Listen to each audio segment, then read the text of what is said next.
24 এবং 25 তারিখ আগামীকাল এবং পরশুদিন আমরা বাংলাদেশের জনগণের কাছে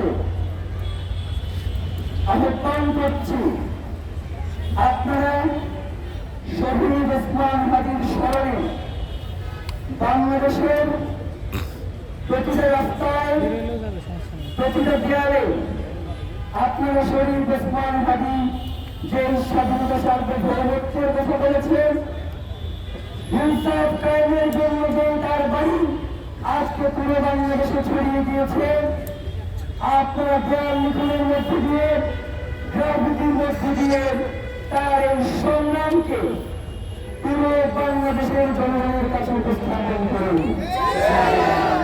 ভাইরা, একই সাথে শহীদ ওসমান হাদিকে স্মরণ করে 23 এবং 24 তারিখ তার যে সংগ্রাম, তার যে লড়াই, 24 এবং 25 তারিখে আপনারা পুরো সোশ্যাল মিডিয়াতে শহীদ ওসমান হাদির এই লড়াইকে পুরো পৃথিবীর কাছে উপস্থাপন করুন।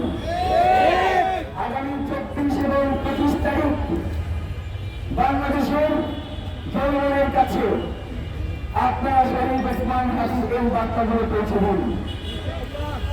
আগামী 26 তারিখ আমরা ইনকিলাব মঞ্চের পক্ষ থেকে ইনকিলাব মঞ্চের পেজে আমাদের 26 তারিখের যে কর্মসূচি রয়েছে সেটা ঘোষণা করব। 24 এবং 25 তারিখ আপনারা পুরো বাংলাদেশ সহ সারা বিশ্বে ওসমান হাদিকে পেয়েছিলেন। সেই প্রত্যাশা রেখে বাংলাদেশের জনগণ যেখানে শহীদ ওসমান হাদির পাশে এসে দাঁড়িয়েছে, তার প্রতি কৃতজ্ঞতা জ্ঞাপন করে শহীদ ওসমান হাদির লড়াইকে সামনে নিয়ে যাওয়ার জন্য বাংলাদেশের সাধারণ জনগণ যেভাবে ঐক্যবদ্ধ হয়েছে তার প্রতি সম্মান রেখে আজকের প্রোগ্রাম শেষ করছি। সবাইকে অসংখ্য ধন্যবাদ। বাংলাদেশ